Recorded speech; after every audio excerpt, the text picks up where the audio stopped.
nous a révélé l'œuvre de Jésus-Christ dans ta parole. Nous savons que dans ta parole, Jésus-Christ a accompli une œuvre que lui seul pouvait accomplir.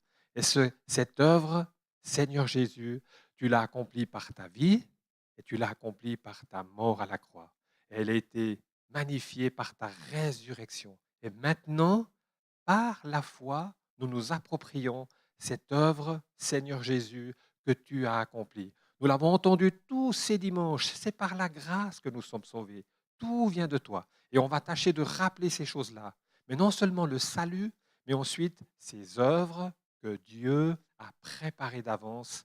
Là également, c'est uniquement, Seigneur Jésus, par ta grâce que nous pouvons les accomplir. C'est pourquoi, Père, je te demande vraiment dans nos cœurs que ton esprit nous visite afin que, Seigneur Jésus, nous puissions pleinement, tout à l'heure, te manifester notre reconnaissance par la louange, par ces chants. Père, on veut vraiment te demander cette grâce sur chacun d'entre nous. Et Seigneur Jésus, en ton nom, je voudrais vraiment te demander cette grâce, particulièrement dans ces moments que nous vivons, dans ces moments de confinement. Je peux comprendre que des gens ont beaucoup d'attentes. Et Seigneur Jésus, ces attentes-là, Père, c'est en toi que nous voulons demander qu'elles soient comblées. Je veux vraiment te prier pour toutes ces personnes qui sont seules à la maison ou qui vivent dans des moments difficiles, qui vivent et qui attendent peut-être quelque chose de l'Église, peut-être quelque chose des pasteurs, peut-être quelque chose de moi. Que Seigneur Jésus, tu puisses pourvoir à leurs besoins. Nous le verrons tout à l'heure, tout vient de toi et c'est en toi seul que chaque personne peut mettre sa confiance. Alors Père, je te prie d'ouvrir les cœurs, de consoler toutes ces personnes qui sont seules, que Seigneur Jésus, tu es là avec eux, que toi, Seigneur Jésus, tu es avec elles et que tu leur demandes, Seigneur Jésus, en ton nom, qu'elles te fassent part de tous leurs besoins, qu'elles te fassent part de toutes leurs attentes. Et Seigneur Jésus, c'est seulement en ton nom qu'elles seront satisfaites. Si, Seigneur Jésus, on attend sur moi, par exemple, c'est une déception perpétuelle. Mais Père, en Jésus-Christ, nous savons que tu es ce Dieu qui pourvoit aux besoins de leurs enfants. Alors Seigneur Jésus, merci. Je veux vraiment penser à nos chers aînés. Je pense à Georgette, je pense à toutes ces personnes que je n'ai pas vues depuis longtemps. Marguerite, par exemple. Merci Seigneur, parce que je sais que tu prends soin d'elles et que tu les bénis. On a vraiment, moi dans mon cœur, j'ai beaucoup de pensées pour elles particulièrement. Je veux vraiment, je les porte, Seigneur, tu le sais, dans mon cœur, mais je sais que j'ai besoin de toi. Seigneur Jésus, par exemple, pour pouvoir prendre contact avec elle. Et c'est en cela pour chacun d'entre nous. Père, je veux vraiment te remettre toutes ces personnes. Je te remets vraiment ces personnes qui vivent. Je connais des gens qui vivent dans des épreuves difficiles. Et là aussi, Seigneur Jésus, en ton nom, nous faisons appel à toi, appel à ta grâce, pour que tu pourvoies leurs besoins, que tu pourvoies leurs cris, que tu guérisses ces blessures qui sont en elles. Seigneur Jésus, toi, par tes meurtrissures, elles sont guéries. Et je te prie, Seigneur Jésus, d'accorder ces guérisons, d'accorder ces demandes. Père, on veut vraiment s'en remettre entre tes mains aujourd'hui et durant ce moment de culte que nous t'offrons, nous voudrions vraiment, par ta grâce, Seigneur Jésus, te manifester l'honneur, la louange et la gloire qui te revient. Bénis toutes nos familles, vraiment unis-nous, Seigneur, dans l'amour, l'amour fraternel. Unis-nous dans l'amour. Et Seigneur Jésus, cet amour-là que tu répands dans nos cœurs, c'est si chacun d'entre nous, nous arrivons à nous reposer sur toi, ta fidélité, tes promesses, ta parole, ton Esprit Saint. Que ton Esprit, Seigneur Jésus, puisse pleinement œuvrer dans ton Église et dans chaque famille et dans chaque cœur. Seigneur, vraiment, je veux te remercier et te louer parce que quand on s'approche de toi, on voit combien tu es, c'est vrai, ce Dieu fidèle. Et que sincèrement, d'une manière ou d'une autre, tu réponds toujours à nos demandes. Et j'espère que c'est ça aujourd'hui que nous puissions faire. Nous le verrons un petit peu plus loin. C'est toi qui nous demandes. Demandez et vous recevrez. Et bien souvent, Seigneur, c'est pas qu'on demande mal, mais c'est qu'on ne demande pas. Et qu'on demande peut-être pas assez. Que ta grâce, Père, et ta paix soient avec nous en Jésus-Christ. Amen. Voilà, soyez vraiment bénis. Dis-moi.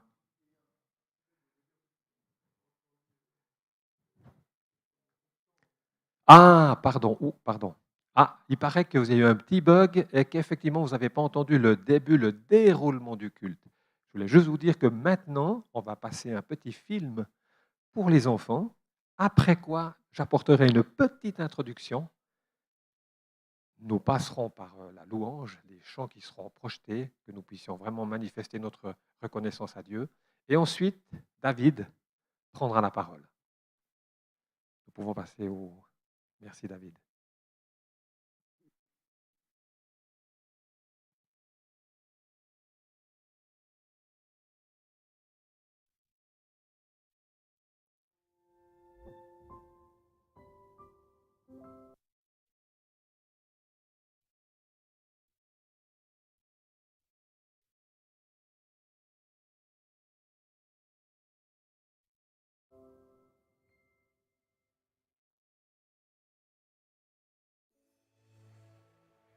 En ce temps-là, Jean demeure dans le désert de Judée.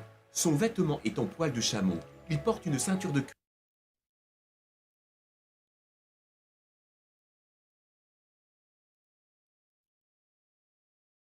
cuir autour de la taille. Il mange du miel sauvage.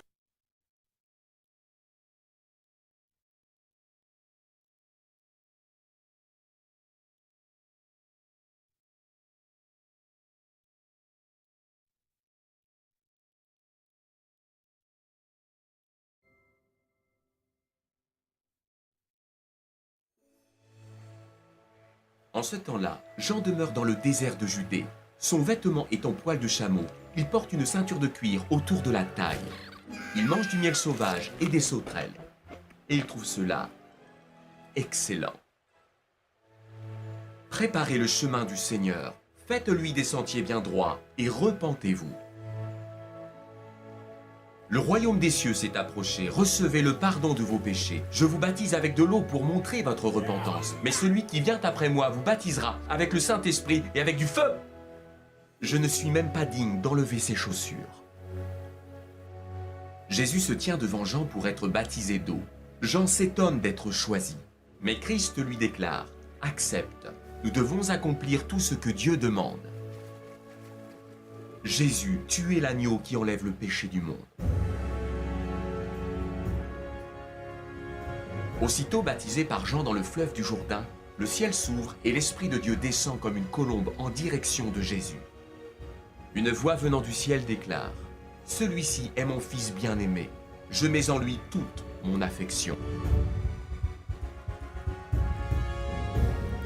Jésus se tient au bord du lac de Génézareth, suivi par la foule qui vient écouter la parole de Dieu. Librement, il donne son enseignement. Écoutez, repentez-vous, car le royaume des cieux s'est approché de vous. Demandez pardon à Dieu. Attendez, je recule un peu. Demandez pardon à Dieu et détournez-vous du mal. Ne bougez pas, je reprends la parole dans quelques instants.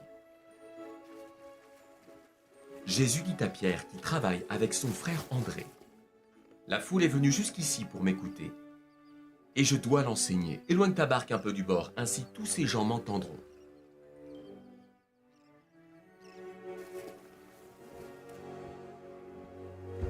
Merci beaucoup.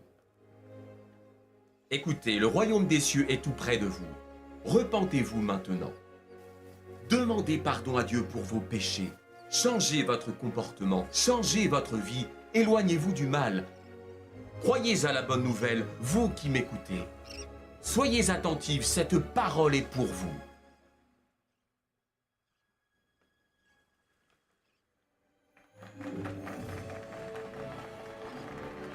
Avance plus loin, là où l'eau est profonde, puis toi et tes compagnons, jetez vos filets pour pêcher. Maître, nous avons pêché toute la nuit sans rien prendre, mais puisque tu me dis de le faire, je jetterai les filets.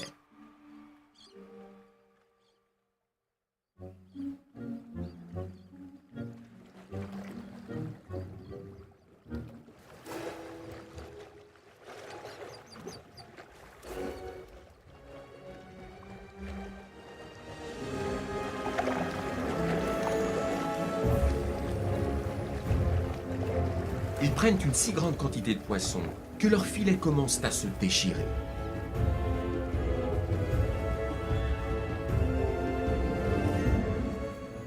Jésus déclare, « Sois sans crainte, Pierre. Désormais, et à partir de ce jour, tu ne seras plus pêcheur de poissons. » mais pêcheur d'hommes.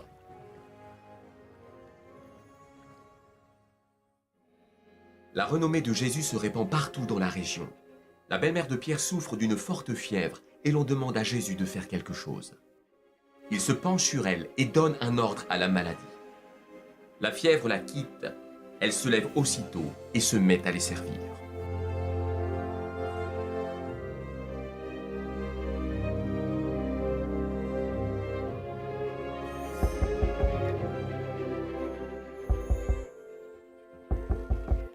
Au coucher du soleil, tous ceux qui ont des malades les amènent à Jésus. Il pose les mains sur chacun d'eux et les guérit. Des esprits mauvais sortent de beaucoup de démoniaques grâce à la parole de Jésus. « Sortez de cet homme !» Comme le prophétise Ésaïe, il a pris nos infirmités et nous a déchargés de nos maladies. Jésus voit en passant un homme appelé Matthieu assis au bureau des impôts. « Espèce de voleur, n'as-tu pas honte de faire payer les taxes à ton peuple pour les donner à Rome? Qui escroques-tu aujourd'hui? Rentre chez toi, nous t'avons assez vu. »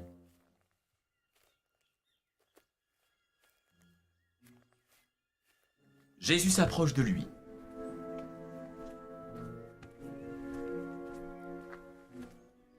Pour lui dire: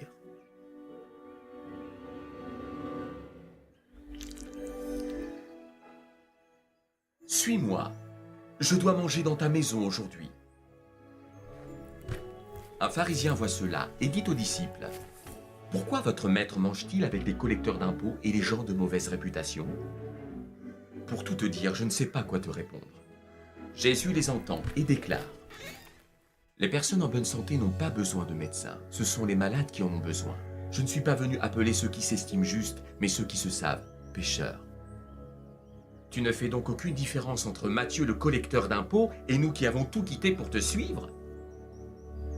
Pierre, je te le dis, tous les pécheurs sont bienvenus à table, même cet homme, tout comme les autres collecteurs d'impôts, les pêcheurs de poissons, les voleurs et même les tricheurs.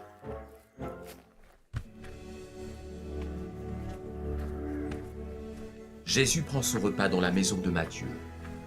Beaucoup de collecteurs d'impôts et autres gens de mauvaise réputation viennent prendre place à table avec lui.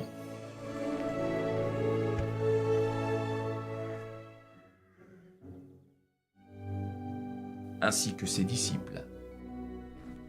Jésus se rend dans la ville où il a grandi, c'est-à-dire Nazareth. André s'étonne. Mais la foule murmure. Comment sait-il tout cela? Comment fait-il ces miracles? Mais c'est Jésus, le grand prophète, le grand guérisseur. Non, c'est le fils de Joseph et de Marie. Je connais ses frères et sœurs. Jésus n'est qu'un charpentier. Non, mais ne partez pas. Les origines nazaréennes de Jésus empêchent beaucoup de Nazaréens de croire en lui. Christ s'étonne du manque de foi des gens de sa ville. Il dit: « Un prophète est estimé partout, excepté dans sa ville natale, sa parenté et sa famille. » Mais que se passe-t-il? Jean dit le Baptiste: « Ton cousin le prophète est mort. » Je dois maintenant partir.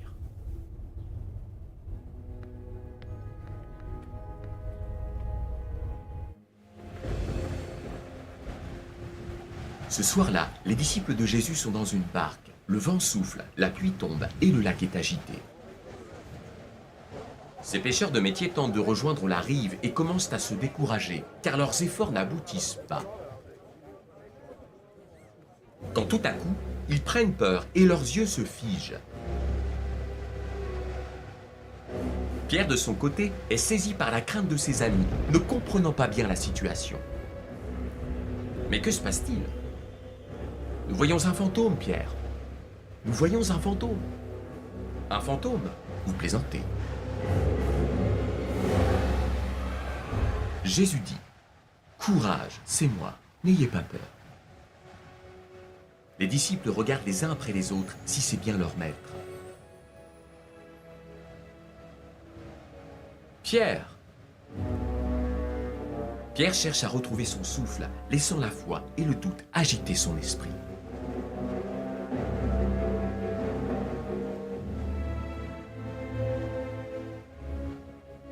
Seigneur Jésus, Si c'est bien toi, comme tu nous le dis, ordonne que j'aille vers toi sur le lac. Viens.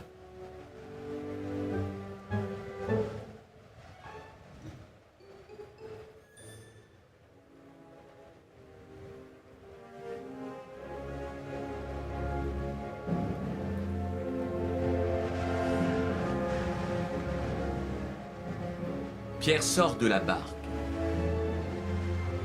pose ses pieds sur l'eau et se met à marcher pour rejoindre le Seigneur en exprimant toute sa joie. Maître, je marche sur l'eau comme toi, c'est un miracle, regarde.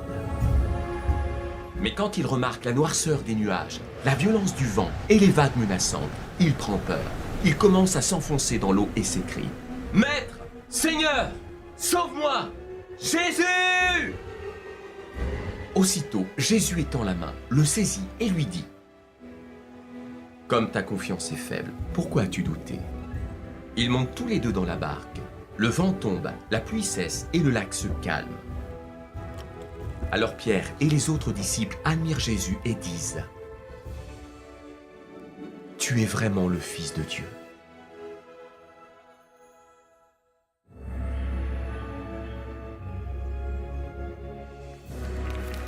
Jésus entre dans la ville de Jérusalem. La foule des disciples crie: Que Dieu bénisse le roi qui vient au nom du Seigneur. Paix dans le ciel et gloire à Dieu. Toutefois, certains pharisiens déplorent cette agitation. Maître, ordonne à tes disciples de se taire tout de suite. Écoutez, je vous le déclare, s'ils se taisent, les pierres crieront.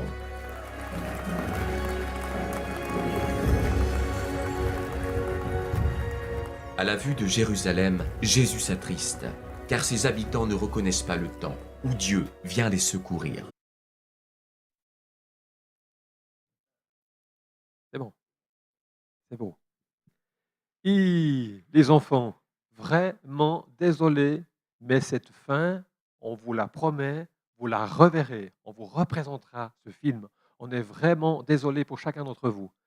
Heureusement, l'encouragement que Dieu va nous donner, c'est que le plan que lui a accompli, lui, il est parfait. Mais nous, la technologie, on est vraiment, vraiment désolé. Mais je sais que le Seigneur vous remplit de compassion pour David qui transpire derrière cette... Puis vraiment, David, alors moi je suis rempli de compassion, puis je te bénis, David, que tu saches, tu es béni. Eh bien voilà les enfants, vos parents vous raconteront la suite de cette histoire que vous avez vue. Alors voilà, alors je vais, avant de passer dans la louange, j'avais vraiment sur mon cœur. Je sais que vous suivez ces cultes, que ce soit ici ou à la maison, puis vous avez vu toujours et toujours ces derniers temps, Valentin et David ont su nous rappeler que c'est par la grâce que l'on est sauvé. Et heureusement que c'est par la grâce que l'on est sauvé. C'est vraiment quelque chose de merveilleux.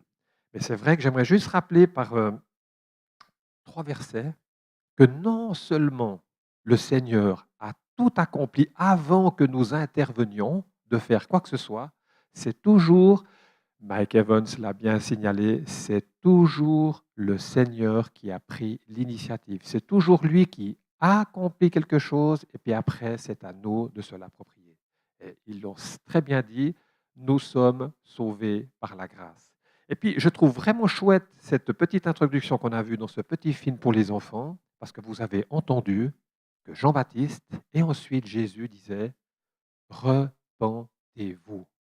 Parce que c'est vrai, ensuite, pour que Jésus puisse accomplir par son esprit des œuvres qu'il a préparées d'avance, nous devons vivre cette repentance. Et cette repentance, effectivement, c'est nous seuls qui pouvons la prendre, c'est nous seuls qui pouvons changer d'attitude. Mais je suis heureux de partager ce verset dans Romains 2. Béni sois-tu Seigneur, ne vois-tu pas que la bonté de Dieu te pousse à la repentance? Et là, je bénis le Seigneur parce que pour vivre cette vraie repentance que Dieu nous demande, il faut découvrir sa bonté. C'est qu'en voyant uniquement sa bonté qu'on réalise combien nous sommes pécheurs et qu'effectivement, quand on voit les merveilles de Dieu, la bonté de Dieu, on a envie de s'en saisir et automatiquement, on se repent. On se détourne par la grâce de Dieu. Vois ma vie, vois ce péché. J'ai besoin de toi. Et Dieu accomplit, et par sa grâce, on arrive effectivement à vivre cette repentance. Puis ensuite, j'ai aussi lu cette semaine qu'il était écrit justement, quand Jésus parle de la loi, je ne suis pas venu abolir la loi, mais l'accomplir. Et cette loi durera jusqu'à ce que le ciel et la terre aient disparu. Je remercie parce que souvent quand on voit la loi, c'est ne fais pas ci, ne fais pas ça, ne fais pas ci, ne fais pas ça. Alors que justement, quand on lit le Nouveau Testament, et je m'en réjouis plus tard, quand David commence aujourd'hui par l'épître aux Éphésiens, je remercie Dieu parce que maintenant, Dieu nous demande de faire des, des, des œuvres. On verra dans Éphésiens 2, hein, Dieu a préparé des œuvres qu'il nous demande de pratiquer. Et là aussi, j'en viens à Philippiens 2, je remercie le Seigneur, c'est pour ça que la gloire lui revient à lui seul. Dans Éphésiens 2, au verset 13, Paul nous dit, en effet, c'est Dieu qui produit en nous le vouloir et le faire. Donc, toute la gloire lui revient. C'est surprenant. Et puis, je peux comprendre que des gens peuvent être déçus, justement, je parlais tout à l'heure, mais si on attend quelque chose des œuvres de chacun d'entre nous, parce que je peux comprendre que des gens sont peut-être déçus de peut-être pas être visités ou je ne sais pas quoi, je peux comprendre cela et j'en suis vraiment désolé. Et je demande à Dieu, mais demandons à Dieu qu'il suscite en nous ses œuvres. Demandons-lui, c'est lui qui va nous rendre capables d'accomplir certaines œuvres que moi-même j'ai de la peine à accomplir. Comme je vous dis un exemple, moi personnellement, téléphoner à quelqu'un ou rendre visite, mais pour moi c'est une, surtout en ce moment, c'est encore pire. J'ai vraiment de la peine, mais je peux vous dire, j'ai demandé à Dieu, j'ai dit Seigneur, là j'ai besoin de ton aide et de ta grâce.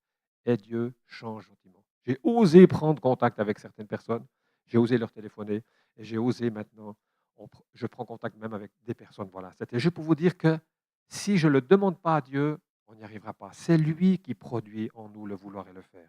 Et j'aimerais juste terminer justement pour chacun d'entre nous. Dans Philippiens 4, il est écrit quelque chose de très important, parce que je sais quand on vit ces moments de confinement, on a vraiment besoin de Dieu. Puis c'est vraiment le Seigneur. Je vais vraiment parler, c'est Dieu qui parle au travers de Paul. Ne vous inquiétez de rien, mais faites-moi connaître en toutes circonstances vos besoins. Priez-moi, suppliez-moi dans une attitude de reconnaissance. Dieu nous demande, demandez-moi. Et c'est à lui qu'on doit lui demander. Tous ces manques et ces attentes, Dieu seul peut pourvoir à ces attentes. Entre nous, on sera toujours déçus. Moi, je sais que, par exemple, des fois dans des couples, quand un a une attente de l'autre et l'autre a une attente de ça, ben, c'est toujours la déception. C'est toujours la déception. Par contre, si on confie notre couple à la grâce de Dieu et de dire, Seigneur, toi, tu vas m'aider à aimer ma femme. Donne-moi cet amour pour mon épouse. Et ainsi de suite, l'épouse pour son époux. Si moi, je reconnais, Seigneur Jésus, l'attente que j'ai de mon épouse, si toi, tu ne lui la donnes pas, elle ne pourra jamais. C'est toi qui vas pourvoir à ses besoins. Et c'est la même chose avec moi. C'est pour ça, ne vous inquiétez de rien, mais faites connaître en toutes choses vos besoins à Dieu par des prières et des supplications dans une attitude de reconnaissance. Et je voudrais vraiment, en introduisant par ces paroles, j'espère que Dieu vous fortifie et vous encourage parce qu'il est la source de tout, de notre salut, de notre repentance, de notre foi et d'être capable d'accomplir quelque chose. C'est lui qui nous rend capable de cela. C'est pourquoi maintenant je vais vraiment vous inviter à prendre 3 chants. Nous allons prendre 3 chants où uniquement la gloire de Dieu est faite. Et puis vraiment qu'on puisse, dans notre cœur, manifester cette reconnaissance par les chants. Donc, David, tu me dis, comme ça je peux prendre ton temps, David. Voilà. Eh bien, Seigneur, aide-nous maintenant. Aide-nous par ces moments de louange, par ces chants qui seront présentés. Aide-nous, Seigneur, à entrer dans cette louange.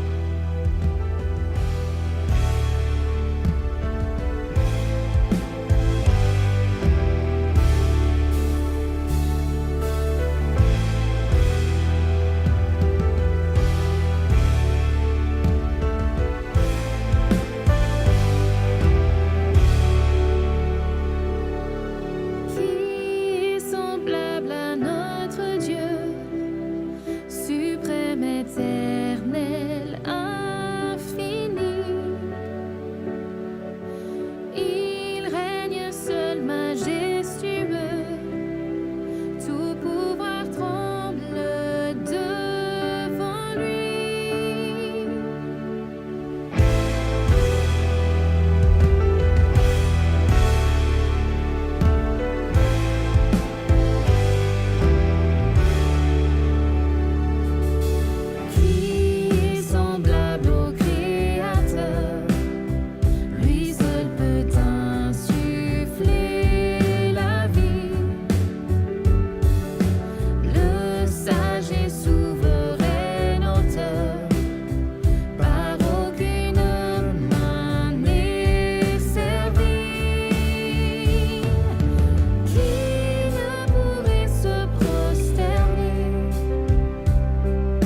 de l'amour trinitaire, tu établis un plan au Père, bénir un peuple racheté, devant le trône rassemblé, par grâce inclus dans ce destin, nos cœurs acquis à tes desseins.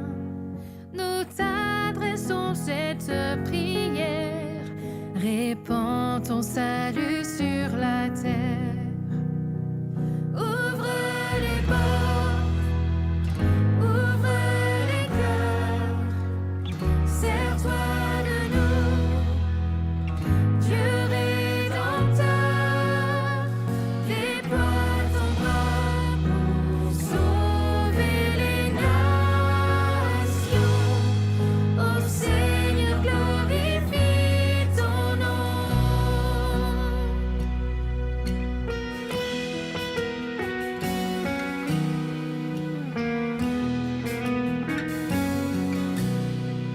En se livrant sur le calvaire, Christ accomplit ton plan au Père. La croix si faible en apparence, par la foi sauve avec puissance. Que cette croix soit exaltée et tes louanges proclamées.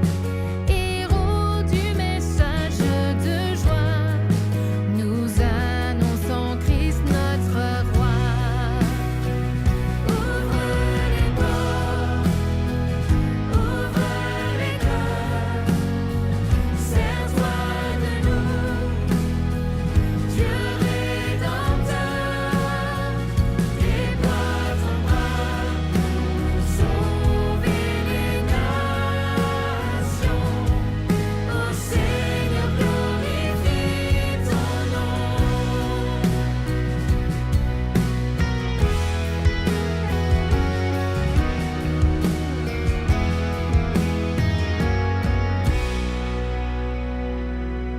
Rien ne peut arrêter ta main.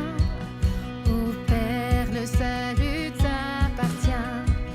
Ton esprit insuffle la vie dans les cœurs les plus endurcis. Qu'en vue du jour de ton retour, nous persévérions par amour, car sous ton règne souverain, nos efforts ne sont jamais vains. Ouvre les portes, ouvre les cœurs, sers-toi de nous, Dieu rédempteur, déploie ton bras pour sauver les nations. Ô Seigneur, glorifie ton nom. Ouvre les portes, ouvre les cœurs, sers-toi de nous, Dieu rédempteur, déploie ton bras pour sauver les nations. Ô Seigneur, glorifie ton nom.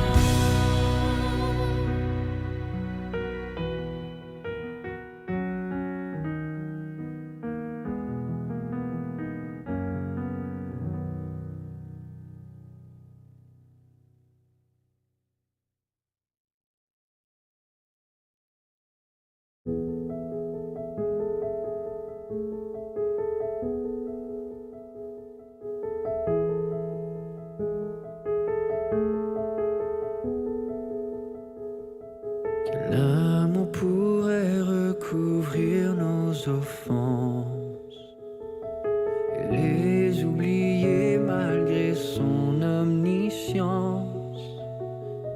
J'étais dans la mer à l'abysse profond. Nos torts sont immenses, sa grâce est plus grande. Gloire à Dieu. Sa grâce est plus grande.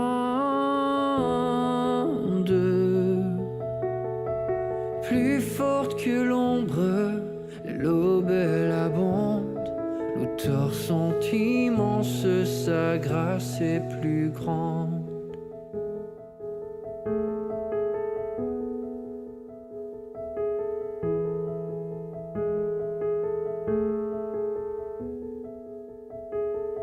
Qui attendrait ceux qui sans cesse le fuient?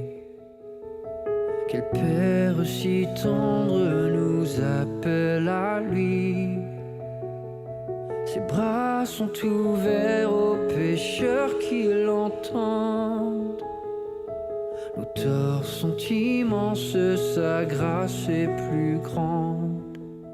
Gloire à Dieu, sa grâce est plus grande.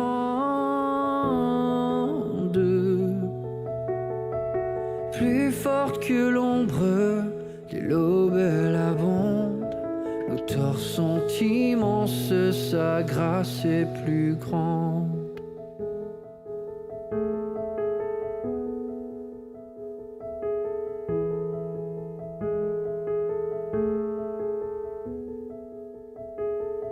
Quel torrent de bonté sur nous déversé.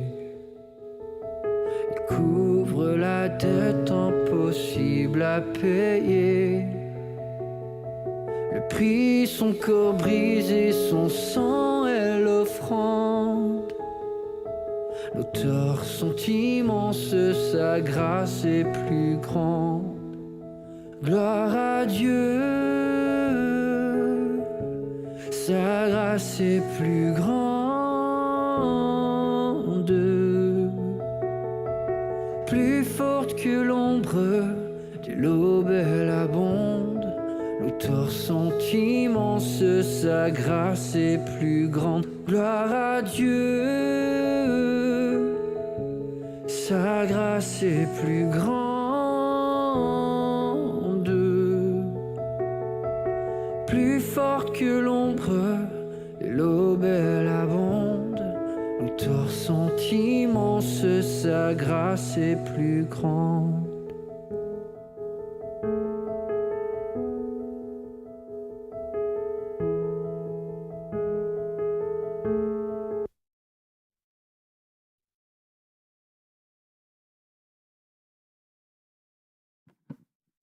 Voilà. En attendant que David est derrière l'ordinateur et qu'il va venir apporter la prédication, je vais déjà prier. C'est vrai, Père, on veut te louer maintenant et te bénir parce que tu nous rappelles par ces chants que tu es l'auteur de tout. Et c'est vrai, nous le verrons bien plus tard dans cet épître aux Éphésiens, que c'est toi qui construis l'Église et que c'est toi, Seigneur, qui la rendra pure, sans tache, ni ride, parfaite. Et cette œuvre-là, c'est toi, Père, qui l'accomplis en Jésus-Christ, par ton esprit. Je te prie maintenant de bénir David, Seigneur, vraiment que tu lui accordes ta grâce, ta paix, que tu le remplisses de ton esprit maintenant et qu'il puisse parler dans ton autorité, sous ton autorité, afin de nous instruire de cette parole qui nous donne la vie, de cette parole qui enrichit notre foi. Et je te prie, Père, que tu ouvres nos cœurs à chacun d'entre nous pour recevoir, que tu fasses de nous des cœurs, cette terre qui reçoit ta parole et qui transforme nos cœurs et par lequel nous puissions porter du fruit de ton esprit que tu fais naître en nous par ta parole. Vraiment, Seigneur, que ta grâce et ta paix soient avec David maintenant. Amen.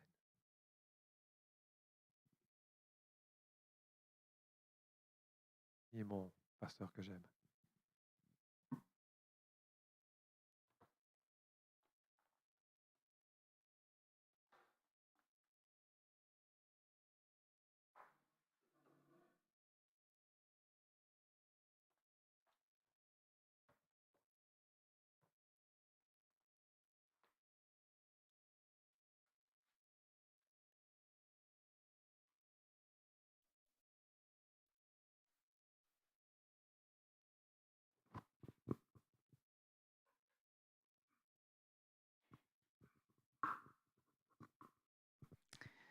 Voilà, bonjour à tous. Désolé encore pour les quelques problèmes techniques que l'on a eus, mais voilà, ça fait partie ça fait partie des aléas du direct. Donc c'est un plaisir pour moi de vous apporter la parole de Dieu ce matin. Et pour commencer, j'aimerais vous raconter une histoire d'un jeune homme. Ce jeune homme s'appelle John Mackay. Il est alors âgé de 14 ans et voilà qui part dans les collines de l'Écosse. En se rendant dans ces collines, il va prendre avec lui sa Bible.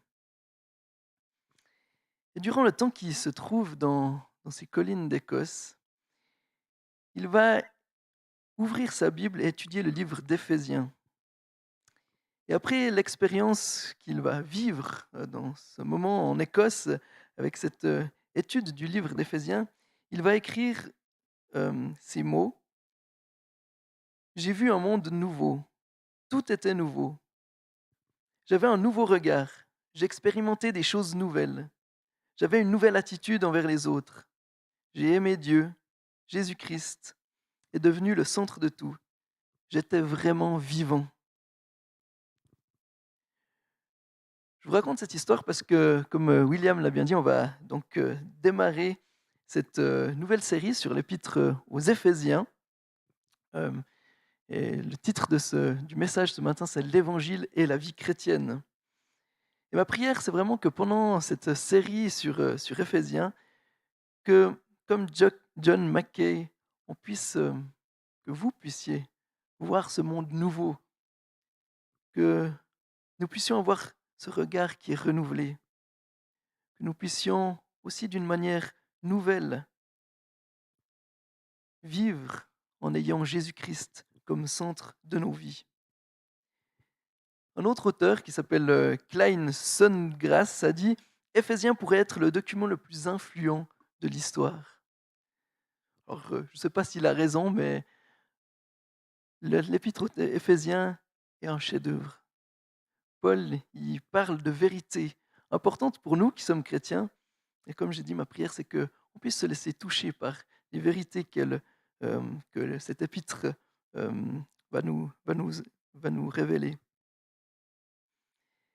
Donc, on va faire un parcours, donc on va parcourir toute cette épître durant les prochaines semaines.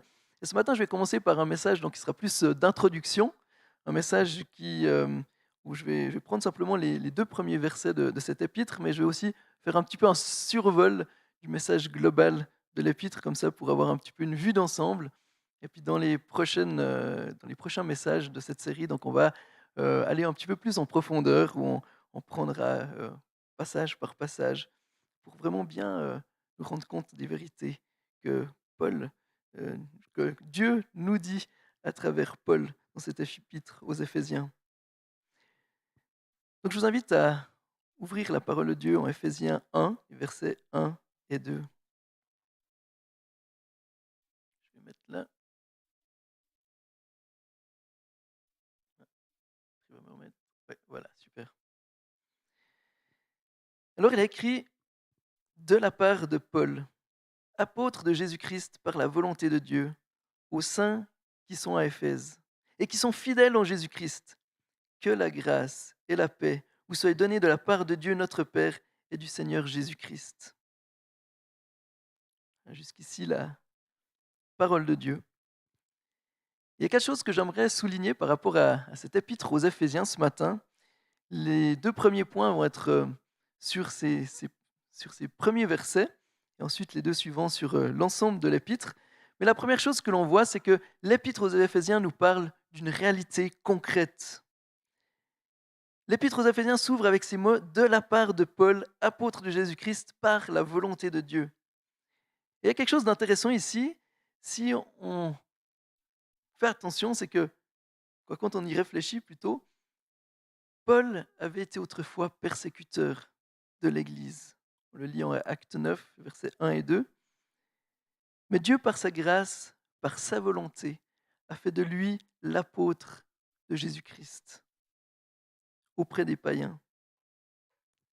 En 1 Timothée 1,15, Paul va dire aussi « Cette parole est certaine et digne d'être acceptée sans réserve. Jésus-Christ est venu dans le monde pour sauver des pécheurs. Je suis moi-même le premier d'entre eux. » Donc Paul était bien conscient de la grâce dont il avait été l'objet. Ce n'était pas sa volonté qui l'avait amené ici à être apôtre de Dieu, mais c'est bien la volonté de Dieu. C'est par la grâce, avec cette grâce qui lui avait été faite. Et alors que Paul était persécuteur de l'Église, il devient, par la grâce, un apôtre de Jésus-Christ. Un apôtre qui a écrit 13 lettres du Nouveau Testament. Alors, je ne sais pas ce que vous en pensez, mais c'est beau comme transformation quand même. Un homme qui persécutait l'Église se trouve, par la grâce de Dieu, être un des auteurs le plus prolifiques du Nouveau Testament, un serviteur qui va se donner pour son Seigneur de tout son cœur. Et c'est important pour nous parce que, quelque part, ça nous rappelle que Dieu peut changer radicalement n'importe qui et l'utiliser pour sa gloire. Il a utilisé un homme ici qui était ennemi de Jésus-Christ pour en faire un de ses plus fidèles et infatigables serviteurs, comme je l'ai dit. Et ce n'est pas le résultat, encore une fois, de la volonté de Paul, mais de celle de Dieu. Paul, apôtre de Jésus-Christ, par la volonté de Dieu. Chers amis, voilà ce que fait la grâce dans la vie d'une personne. La grâce la rejoint là où elle est, et elle le transforme. Et voilà ce que fait la grâce, ou ce que devrait faire la grâce envers nous. Elle nous rejoint là où on est, et elle nous transforme. Comme le dit Romains 9, 16, « Ainsi donc, cela ne dépend ni de la volonté, ni des efforts de l'homme, mais de Dieu qui fait grâce. » Et je trouve beau de prendre en compte cette notion de volonté. Souvent, on se dit, ben voilà, je suis chrétien, je suis Jésus par ma propre volonté, parce que moi, je l'ai choisi. En fait, la Bible nous dit autre chose, c'est que c'est Dieu qui nous a choisis. Quelle merveille! En tout cas, moi, ça m'impressionne. Dieu a voulu qu'on le suive. Ce n'est pas simplement le fruit de notre volonté, mais c'est le fruit de sa volonté. Et je crois que c'est vraiment une bonne nouvelle pour chacun d'entre nous, en tout cas ça devrait l'être. Et pour vous qui m'écoutez ce matin ou pour vous qui êtes en ligne, peu importe où tu en es, peu importe ce que tu as fait, la grâce que Dieu nous a manifestée en Jésus-Christ par sa volonté peut changer ta vie de manière radicale. Et c'est de ça dont nous parle cette épître aux Éphésiens, ce que Paul écrit dans cette épître sous l'inspiration de l'Esprit.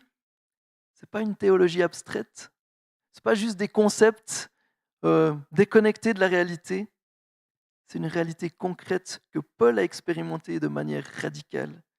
Et c'est une réalité concrète que, je l'espère, nous expérimentons de manière radicale.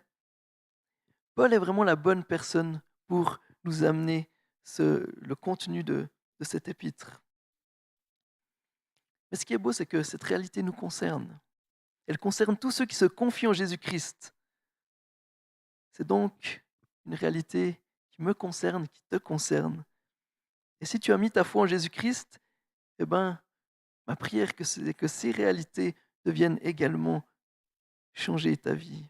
Que cette réalité, vienne également changer ta vie. Qu'elle vienne changer ta manière d'agir, ta manière de vivre au quotidien. Et c'est ce que nous allons voir ce matin. L'Épître aux Éphésiens peut être divisée en deux parties. La première partie, les chapitres 1 et 3, où il est question de l'Évangile et de ce que nous sommes en Christ. Et la deuxième partie, chapitres 4 et 6, où il est question de comment nous devrions vivre à la lumière de l'Évangile. J'arrive à mon deuxième point.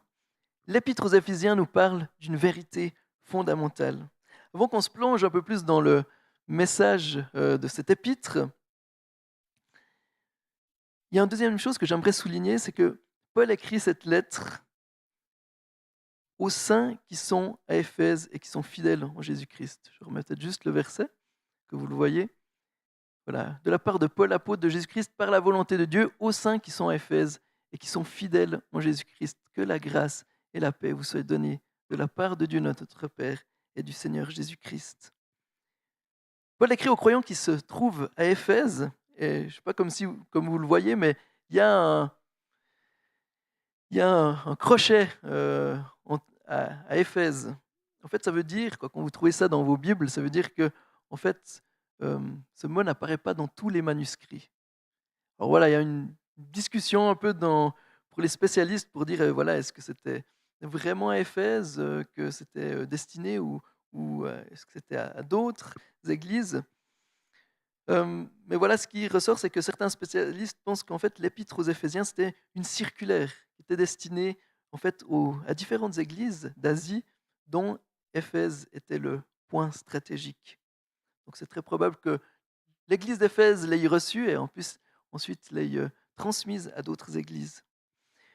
Mais quoi qu'il en soit, ce que l'on doit se rappeler, c'est que, eh ben, quand on regarde le livre des Actes, on se souvient que Paul s'était arrêté lors de son 3e voyage missionnaire dans cette ville. Il était resté 3 ans à Éphèse, c'est la plus grande halte qu'il a fait lors de ses voyages. Et son ministère là-bas avait eu beaucoup de fruits. Il y a de nombreuses personnes qui s'étaient tournées vers le Seigneur. Et le livre des Actes nous rapporte même la scène suivante, c'est que de nombreuses personnes qui pratiquaient la magie s'étaient tournées vers le Seigneur et ils ont même pris leur livre de magie et ils ont fait un grand feu comme ça, un feu public, euh, parce que voilà, pour montrer qu'ils renonçaient à leur ancienne vie, qu'ils vivaient maintenant pour Jésus. Et le livre des Actes nous rapporte cette phrase. Il a dit: c'est ainsi que la parole du Seigneur se propageait et gagnait en puissance.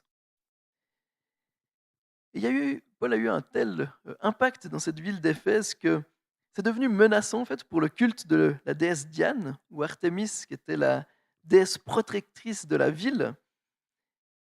Et d'ailleurs, le temple de la déesse Diane dans cette ville faisait partie des 7 merveilles du monde. Et c'était vraiment un lieu de pèlerinage où beaucoup de gens venaient pour adorer cette déesse. Et le livre des Actes nous rapporte que l'impact que Paul avait avec l'Évangile avait une telle ampleur que ça commençait à inquiéter les personnes qui faisaient du commerce par rapport à ce culte. Il y a un certain Démétrius qui fabriquait des temples en argent, voilà, que les gens pouvaient acheter, comme quoi quand il y avait déjà le tourisme qui était de mise, où on pouvait acheter, c'était pas la petite tour Eiffel en argent, mais c'était le petit temple d'Artémis. Mais voilà, ils voyaient leur gain, ils voyaient que ce message de l'Évangile allait porter atteinte à leur commerce, et donc Démétrius a organisé une grande révolte. Je ne vais pas tout lire là, mais ce qui ressort, c'est juste cette parole au verset 26 où Démétrius dit: Or, vous voyez et entendez dire que non seulement à Éphèse, mais dans presque toute l'Asie, ce Paul a persuadé et détourné une grande foule en disant que les dieux fabriqués de la main de l'homme ne sont pas des dieux. Cela risque non seulement de discréditer notre activité, mais aussi de réduire à néant l'importance du temple de la grande déesse Artémis et même de dépouiller de sa majesté celle que toute l'Asie et le monde entier vénèrent. Donc on voit que Paul avait eu un profond impact dans cette ville et de la région qui l'entoure. Et voilà que maintenant les années ont passé. Paul, lorsqu'il écrit cette lettre aux Éphésiens, se trouve, il semble, en prison à Rome. Mais pourquoi est-ce que je vous raconte tout ça? Alors premièrement, c'est un petit peu pour comprendre un petit peu mieux le contexte de cette épître. Mais il y a aussi quelque chose d'important, c'est que Paul écrit cette épître non pas à des non-chrétiens, mais à des croyants. Il écrit cette épître à des chrétiens, à des églises, à des croyants qui avaient vécu des choses extraordinaires à travers son ministère, qui avaient eu le livre des Actes au chapitre 19 nous dit que Dieu avait fait des miracles extraordinaires à travers le ministère de Paul. Il y avait même des moments où ils avaient des mouchoirs, et les mouchoirs qui avaient touché le corps de Paul, ils les mettaient sur les malades et ils étaient guéris. Donc ils avaient vraiment vécu des choses extraordinaires. Mais voilà que des années après, quand Paul leur écrit, sous l'inspiration de l'Esprit, il leur écrit cette lettre dans laquelle, comme je l'ai déjà dit, il leur rappelle l'Évangile. Et je crois qu'il y a quelque chose d'important pour nous aussi. Paul rappelle aux Éphésiens ce qui est fondamental. Il leur dit pas: «Vous vous rappelez des miracles extraordinaires que l'on a vécus?» Non, il leur parle de ce que Dieu a fait en Jésus-Christ. Il leur rappelle les vérités fondamentales de l'Évangile. Et je crois que ça doit être un encouragement pour nous aussi, que ces vérités puissent aussi nous habiter, qu'elles puissent être quelque chose de fondamental dans notre vie et qu'elles puissent devenir concrètes et nous conduire dans notre manière de vivre au quotidien.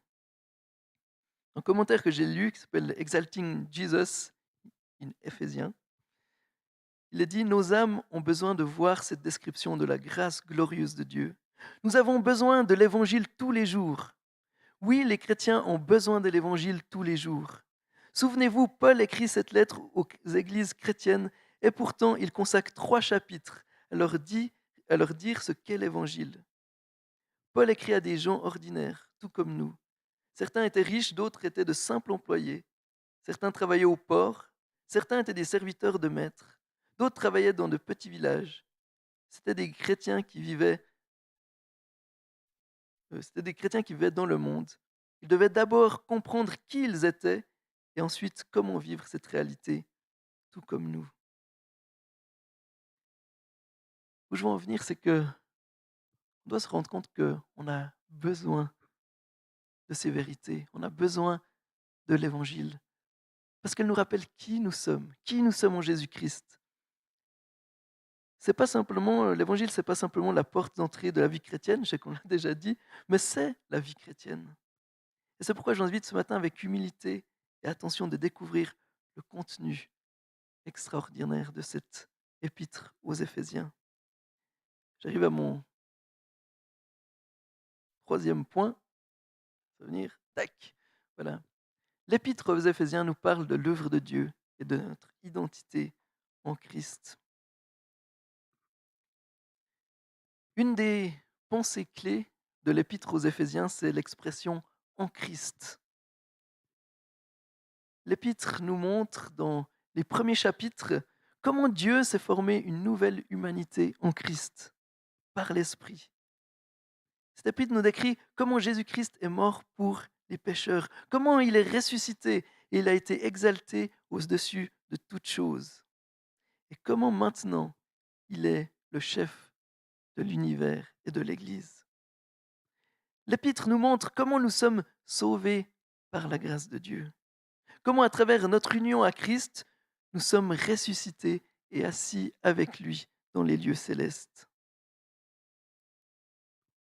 Et donc, Paul va montrer ça dans les premiers chapitres. Et les 3 premiers chapitres, justement, se concentrent sur notre position et sur qui nous sommes en Christ. Il nous montre comment Dieu, dans sa glorieuse grâce, sauve des pécheurs par Jésus-Christ en leur donnant la vie éternelle. Et une des choses qui est frappante et importante pour nous, c'est l'accent aussi qui est mis, non pas sur ce que nous devons faire, mais sur ce que Dieu a fait pour nous. Et c'est hyper important. Le salut ne dépend pas de ce que nous faisons, mais de ce que Dieu a fait pour nous. Voilà déjà une vérité qui devrait nous conduire. Je vais juste vous donner quelques vérités aussi que Paul développe dans ces 3 chapitres. Je vous invite à réfléchir, à les recevoir, à réfléchir comment est-ce qu'elles peuvent impacter votre vie. Voici quelques extraits que nous trouvons dans ces 3 chapitres. Premièrement, nous avons été choisis et adoptés par le Père. On voit ça en Éphésiens 1, versets 4-6. Deuxièmement, nous avons été rachetés par le Fils. Chapitre 1, versets 7 et 12. Troisièmement, nous avons été scellés par l'Esprit. Chapitre 1, versets 13-14. Nous avons reçu un héritage glorieux. Chapitre 1, verset 18. Nous étions morts à cause de nos fautes, mais il nous a rendu la vie avec Christ. Chapitre 2, verset 5. Nous étions loin, sans espérance et sans Dieu.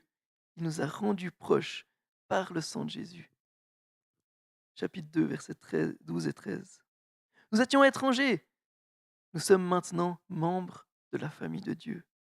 Chapitre 2, 19. Nous avons été créés en Jésus-Christ pour des œuvres bonnes. Chapitre 2, verset 10. À travers lui, nous avons accès auprès du Père par le même esprit. Chapitre 2, 18. Par Christ, par la foi en lui, nous avons la liberté de nous approcher de Dieu avec confiance. Chapitre 3, verset 12. Nous avons maintenant une nouvelle communauté en Christ. Chapitre 2, verset 11 à chapitre 3, verset 21. Voilà quelques vérités que Paul nous dit dans ces 3 chapitres. Il y en a d'autres, on les verra dans les prochains messages. Comme ça, si vous voulez en savoir plus, il faudra suivre le reste de la série. Et voilà donc quelques extraits de ces vérités que Paul nous livre. Je ne sais pas ce que vous en pensez, mais moi, ça me frappe.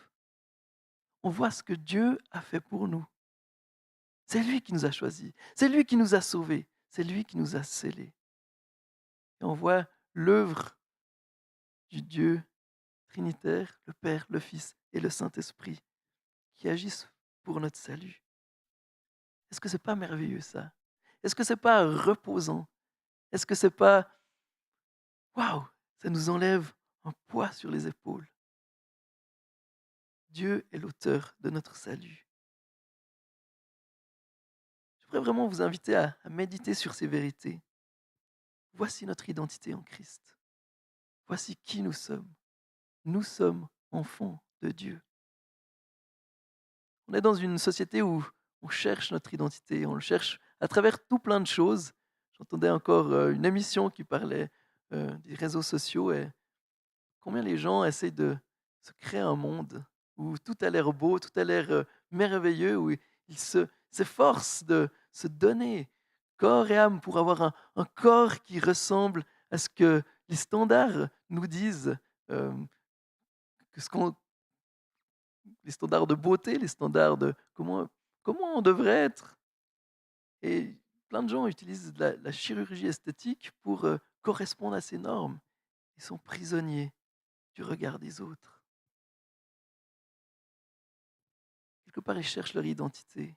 Ils cherchent leur identité dans le monde qui les entoure. Mais nous avons notre identité en Jésus-Christ. Nous sommes enfants de Dieu. Je n'ai pas besoin de répondre aux standards de la société. Je n'ai pas besoin d'avoir un corps de rêve ou je ne sais quoi. Chose la plus importante à avoir, c'est cette espérance que l'on a en Jésus-Christ. C'est le fait d'être enfant de Dieu. Voilà la richesse et la majesté de la gloire de Dieu. Comme le dit de nouveau le commentaire Exalting Jesus, il dit: nous constatons ici que le christianisme ne consiste pas à devenir religieux, il ne s'agit pas d'adopter une philosophie, il ne s'agit pas de prospérité financière, il ne s'agit pas de devenir une personne agréable, il s'agit de devenir une nouvelle personne. Il s'agit de passer de la mort à la vie, il s'agit de passer de l'obscurité à la lumière. La tâche du missionnaire n'est pas d'appeler les gens à la religion, mais d'appeler les gens à Jésus. Il est le chemin, la vérité et la vie. Et John Stott va dire aussi: l'Église se trouve au centre même du dessein éternel de Dieu. Ce n'est pas une pensée divine après coup, ce n'est pas un accident de l'histoire. Au contraire, l'Église est la communauté de Dieu, car son but n'est pas seulement de sauver des individus et de perpétuer ainsi leur solitude, mais plutôt de construire son Église, c'est-à-dire d'appeler du monde un peuple pour sa gloire. Voilà ce que nous sommes. Nous sommes enfants de Dieu, mais nous sommes aussi membres du corps de Christ. Son corps, un peuple, le peuple de Dieu, qui est là pour la gloire de Dieu. Voilà ce qui devrait diriger nos vies. Chers amis, il y a quelque chose d'important, je crois, que nous révèlent ces chapitres et qui nous montre l'importance de connaître et de vivre ces vérités parce qu'elles orientent notre vie, elles nous conduisent, elles devraient nous conduire dans nos choix. Ce n'est pas une vision d'une grâce bon marché, parce que Dieu, il est tellement amour que ça dit: ouais, bon, allez, je suis sympa, je sauve les gens. Non, c'est pas une grâce bonbon, c'est une grâce merveilleuse et infinie. C'est notre identité que nous avons en Jésus-Christ. En faisant ce message, je me disais, mais comment illustrer un petit peu tout ça? J'aimerais vous inviter à imaginer, vous êtes un orphelin. Vous êtes un orphelin dans un orphelinat, dans un pays pauvre. C'est vraiment dur d'être dans cet orphelinat. Vous n'avez pas d'amour, il y a beaucoup de rivalité entre les différents enfants qui sont là. Votre quotidien est difficile. Imaginez ce que peut faire la nouvelle que quelqu'un vous a adopté. Vous êtes encore là dans votre orphelinat, les choses n'ont pas changé, mais la nouvelle que vous avez reçue, elle change radicalement votre vie. Parce qu'en fait, ce que vous vivez là, c'est que temporaire. Quelqu'un va venir et vous amener. Peut-être que c'est quelqu'un de riche et du coup de pauvre que vous étiez. Par l'adoption, vous allez devenir membre de cette famille. Vous allez quitter ce statut d'orphelin pour venir enfant. Je ne sais pas si vous comprenez quelle différence ça devrait faire dans la vie de cet orphelin. Si j'ai été adopté. Voilà, ma vie, elle ne se résume plus à cet orphelinat. J'ai un avenir qui est différent, qui m'attend. Quelque chose, cette image, elle a ses limites, hein, mais quelque chose combien plus ce que nous vivons avec Christ. Oui, nous sommes adoptés par Dieu, mais à la fois déjà transformés. Maintenant, il nous rejoint dans notre réalité. Et la question que j'aimerais vous poser ce matin, c'est, et toi, comment est-ce que ces vérités changent ta manière de percevoir ton quotidien? Malheureusement, je trouve que souvent, en tant que chrétien, on ne vit pas tellement comme si ces vérités étaient vraies. On les sait avec notre intellect, mais ce que l'on croit à l'intérieur de notre cœur, souvent n'est pas aussi sûr. On vit en fait comme si ces vérités n'étaient pas réelles.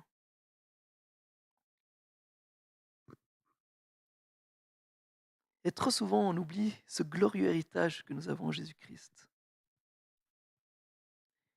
Et pourtant, ces vérités nous aident dans toutes les situations.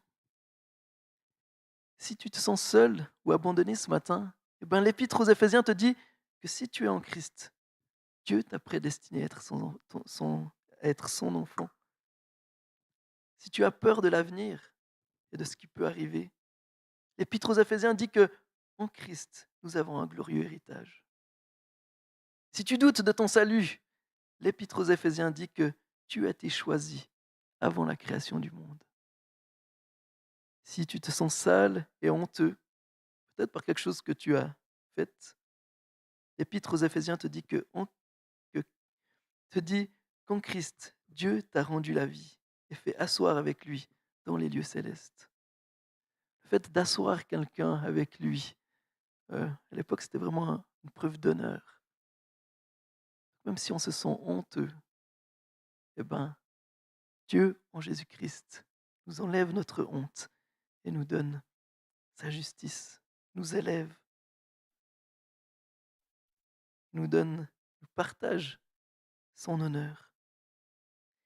Si tu te sens faible ce matin, eh ben, l'Épître aux Éphésiens te dit que la puissance de Dieu qui agit en nous peut faire plus que ce que nous demandons ou pensons.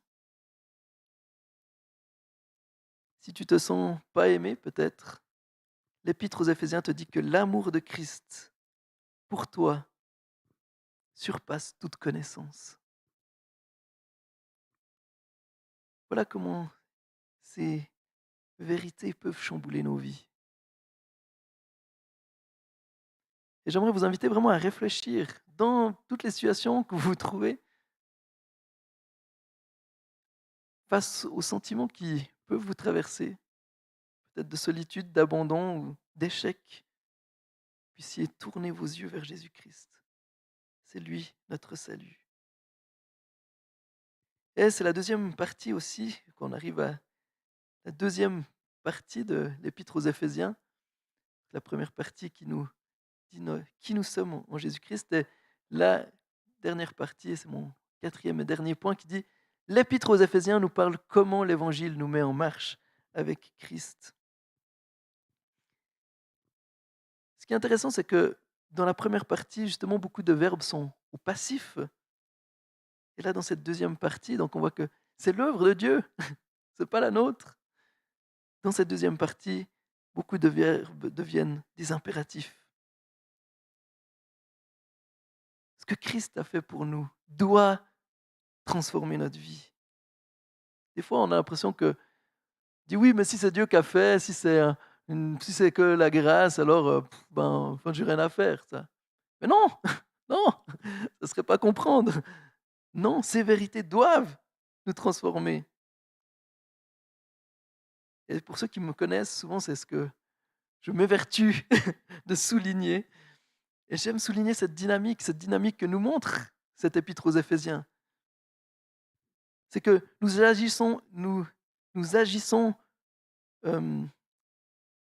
pas pour mériter quelque chose, mais parce qu'il nous a aimés le premier. C'est à cause des vérités que nous venons de voir que nous devons vivre et agir de manière différente, et non pas l'inverse. Et trop souvent, nous sommes encore dans cette dynamique de mérite. Trop souvent, nous sommes encore dans cette dynamique de vouloir, oui, on est sauvé par Jésus, mais je dois faire ma part. Non, tu n'as pas de part à faire dans le salut. Parce que Dieu t'accorde le salut gratuitement. Et ce qu'il attend de toi, c'est que tu vives en conséquence. Ça va? Je veux que tu te fais un signe. Non, c'est bon? Ah, pardon.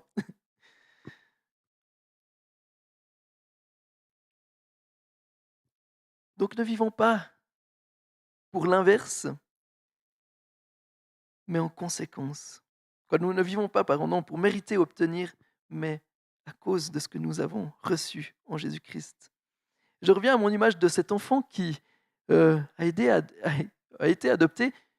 Cet enfant n'a rien fait pour l'être. Si on revient à mon illustration d'avant, un enfant, quelque part, il n'a rien fait pour être choisi à l'adoption. C'est des gens qui le choisissent. Quelque part, il n'y a rien à ajouter de plus à ça. Mais par contre, cette vérité, elle devrait impacter sa manière de vivre si le fait de savoir qu'il a été adopté ne change rien à sa manière de percevoir l'orphelinat dans lequel il est ou la suite de sa vie. Peut-être c'est qu'il n'a pas vraiment compris ce que signifie être adopté. Et parfois, nous sommes un petit peu comme ces orphelins, justement, où nous savons que nous avons été adoptés, mais nous ne saisissons pas la portée de la réalité, de ce que cette vérité a pour conséquence. Et c'est parce que Paul dit ici, dans le chapitre 4 au verset 1, où il a dit « Je vous encourage donc, moi, le prisonnier dans le Seigneur, à vous conduire d'une manière digne de l'appel que vous avez reçu. » J'aimerais souligner ce « donc ». Et donc là, on est dans la bascule justement de cet épître aux Éphésiens, où à cause des vérités que Paul nous a partagées, il dit « Je vous encourage donc, à cause de ça, par conséquence, conduisez-vous d'une manière digne de l'appel que vous avez reçu. » Et Paul nous montre dans ce chapitre quel impact ces vérités devraient avoir pour nous dans notre quotidien. Et on le voit dans les chapitres 4 à 6, que ces vérités devraient avoir un impact sur notre poursuite de l'unité et de la pureté en Christ. Il nous montre que cela devrait impacter notre manière de nous conduire et d'agir. Il nous montre que cela devrait impacter la gestion de nos désirs. Cela devrait impacter notre manière de penser. Cela devrait impacter notre manière de vivre notre sexualité. Cela devrait impacter aussi nos relations mutuelles dans l'Église, dans le couple, dans nos familles, dans notre travail.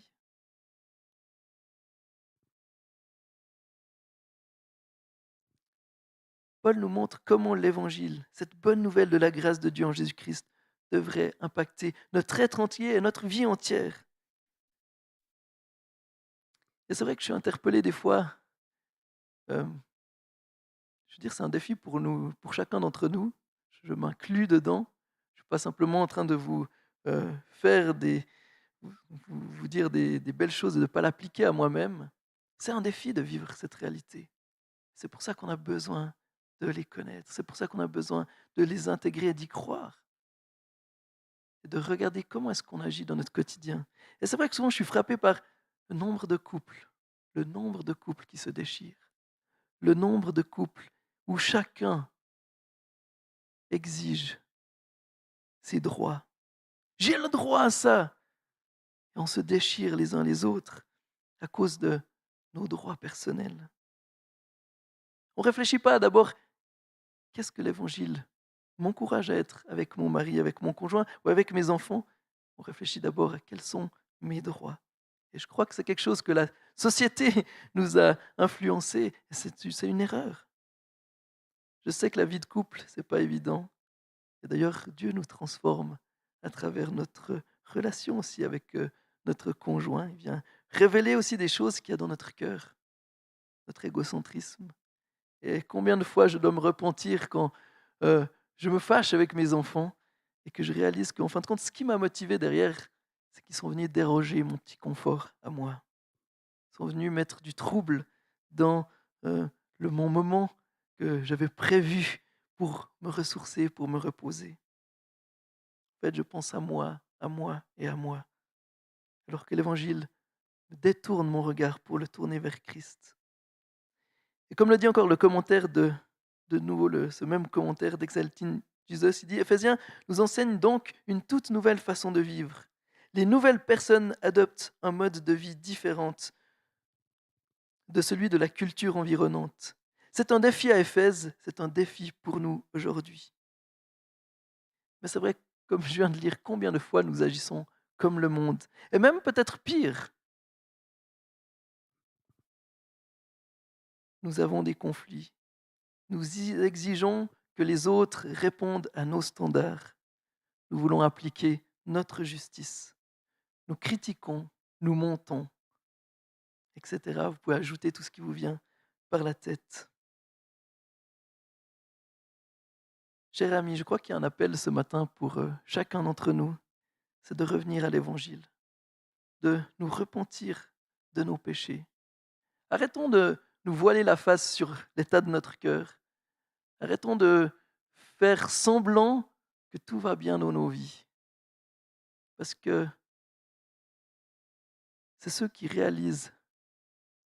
En fait, on devait vous montrer un autre film ce matin pour les enfants, mais c'était l'histoire du publicain et puis du pharisien qui sont au temple. Et il y en a un qui développe sa propre justice, mais il y en a d'autres qui remarquent combien il est pécheur et qui crient à Dieu, qui demandent le secours de Dieu. Et je crois qu'on doit être plus comme ça les uns avec les autres. Souvent, on a peur que les autres nous critiquent, alors on se met une façade. On n'ose pas montrer nos fautes, nos faiblesses, on n'ose pas reconnaître nos erreurs. Alors que oui, on n'a rien à prouver. Dieu nous voit tels que nous sommes. Je crois qu'on doit venir à Dieu, reconnaître nos erreurs, reconnaître nos fautes et nous tourner vers lui. Nous tourner vers cette bonne nouvelle que nous sommes sauvés en Jésus-Christ. Et comme Paul nous le recommande, justement dans cet épître aux Éphésiens, versets 22 et 24, où il est dit « On vous a enseigné à vous débarrasser du vieil homme qui correspond à votre ancienne manière de vivre et se détruit sous l'effet de ses désirs trompeurs. » Et combien de fois nous avons des désirs qui sont trompeurs? À vous laisser renouveler par l'Esprit dans votre intelligence, et à vous revêtir de l'homme nouveau, créé selon Dieu dans la justice et la sainteté que produit la vérité. Que produit la vérité. Voilà pourquoi ces vérités sont importantes, parce que par l'Esprit, Dieu, à travers les vérités qu'il nous révèle dans sa parole, nous transforme notre intelligence pour qu'on puisse revêtir cet homme nouveau, selon Dieu, dans la justice et la sainteté.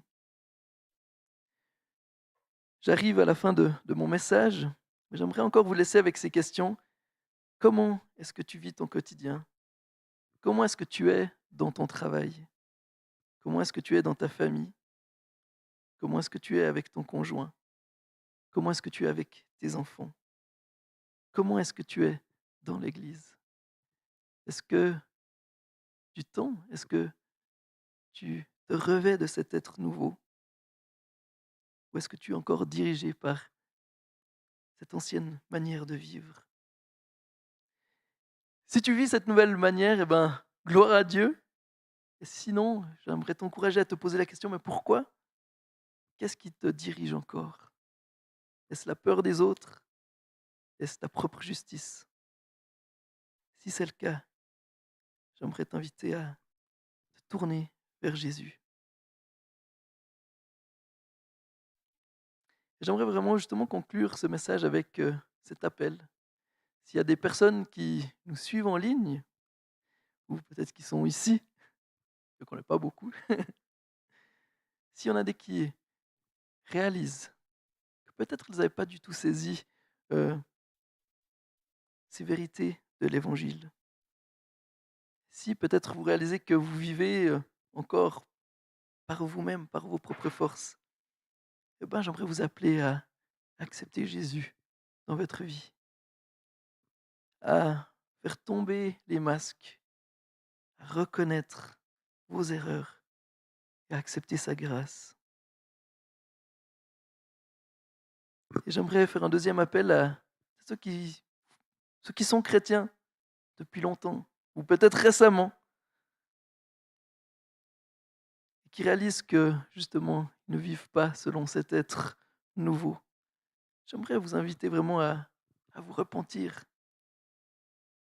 à dire à Dieu vos difficultés, à lui confesser vos péchés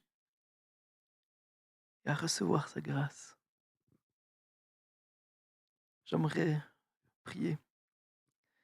Seigneur, merci parce que, comme on le voit dans cet épître, c'est toi qui nous as choisis, c'est toi qui as agi, qui nous a fait grâce. Merci pour cette grâce imméritée. Merci pour ce que tu as fait pour nous en Jésus-Christ. Merci parce que tu as fait de nous tes enfants, par ton esprit, tu nous donnes de revêtir cet être nouveau. Et tu vois combien trop souvent nous sommes encore dirigés par notre vieille nature. Oh Seigneur, par ton esprit, viens œuvrer en nous, viens œuvrer dans nos cœurs, transforme nos cœurs, nos pensées. Aide-nous à comprendre, à saisir les réalités, les vérités que tu nous donnes dans ta parole, qu'elles prennent vie en nous et qu'elles nous dirigent. Seigneur, viens nous conduire.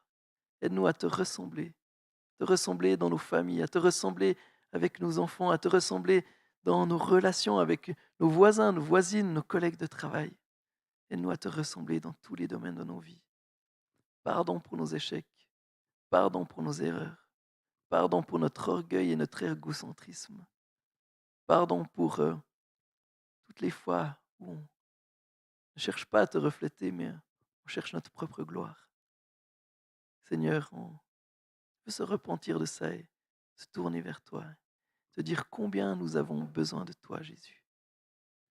Seigneur, je te prie pour les gens qui, peut-être ce matin, font une démarche, que tu puisses enlever leur fardeau, leur culpabilité et les faire découvrir cette grâce, cet amour merveilleux que tu nous as manifesté en Jésus-Christ. Seigneur, que tu nous aides, chacun d'entre nous, à vivre cette réalité. Au nom de Jésus. Amen. Je termine avec cette bénédiction du verset 2. Que la grâce et la paix vous soient données de la part de Dieu notre Père et du Seigneur Jésus-Christ. Merci, que Dieu vous bénisse.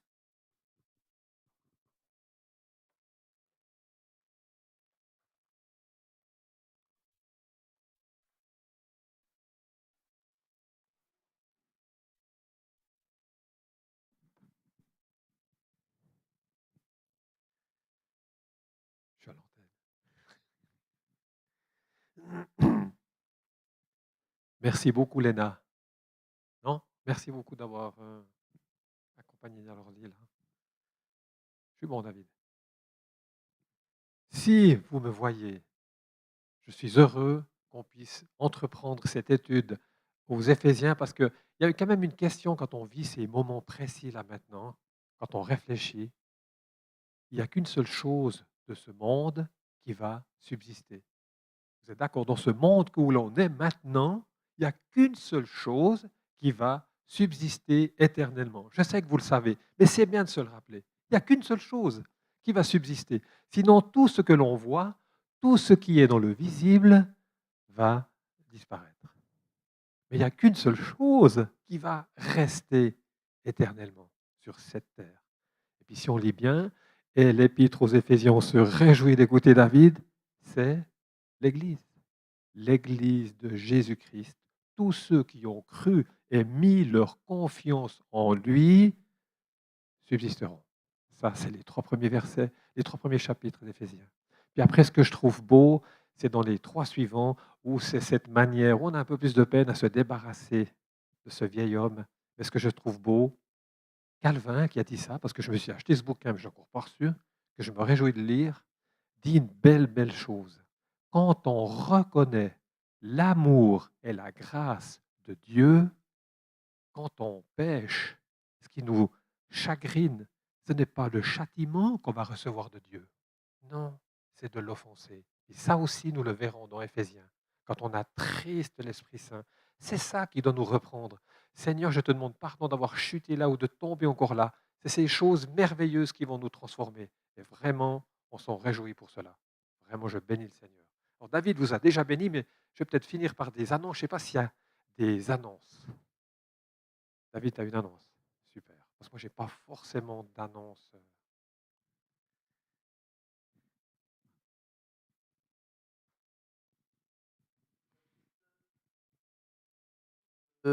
Voilà. J'aimerais juste vous rappeler, je vous ai renvoyé un email pour le calendrier de l'Avent. Vu l'engouement extrême qu'a suscité cet email, non, je vous plaisante, mais non, il y a il y a beaucoup de place. Et c'est vrai qu'en discutant avec mon épouse, elle me disait: «Ah, mais je ne sais pas quoi faire», ou comme ça, et peut-être que vous êtes dans la même situation, mais je ne vous demande pas de faire quelque chose de compliqué. Euh, les propositions que j'avais fait de faire quelque chose sur Zoom ou en ligne comme ça, c'est vraiment facultatif, c'est pour ceux qui veulent se lancer là-dedans. Sinon, vous pouvez simplement partager un verset, simplement vous filmer et puis voilà, partager une pensée ou faire une photo, une jolie photo que vous avez envie de partager et puis simplement me l'envoyer. Vous pouvez marquer votre nom si vous ne savez pas encore, parce que, je sais pas, vous inscrivez pour le 17 et puis vous ne savez pas encore ce que vous allez faire. Vous pouvez simplement mettre votre nom, puis vous n'êtes pas obligé de remplir ce que vous allez mettre. Il faudra juste que le temps voulu, vous me transmettiez vos, vos actions. Parce que s'il n'y a pas plus d'inscriptions, là, il y a une personne qui s'est inscrite. Euh, voilà, je vais évaluer si vraiment ça vaut la peine. Moi, je vais aussi prendre quelques jours, mais euh, voilà, je voulais pas faire les 24 ou les 23, vu qu'il y a une personne, faire tout seul. Alors, merci pour vos contributions. Puis si ça vous parle pas plus que ça, ben, tant pis, on a proposé, puis on fera autre chose. Voilà. Donc, merci de rapidement marquer votre nom, que je sache si je mets les choses en place, parce que ça va me demander un peu de travail, ou si je laisse simplement tomber. Voilà.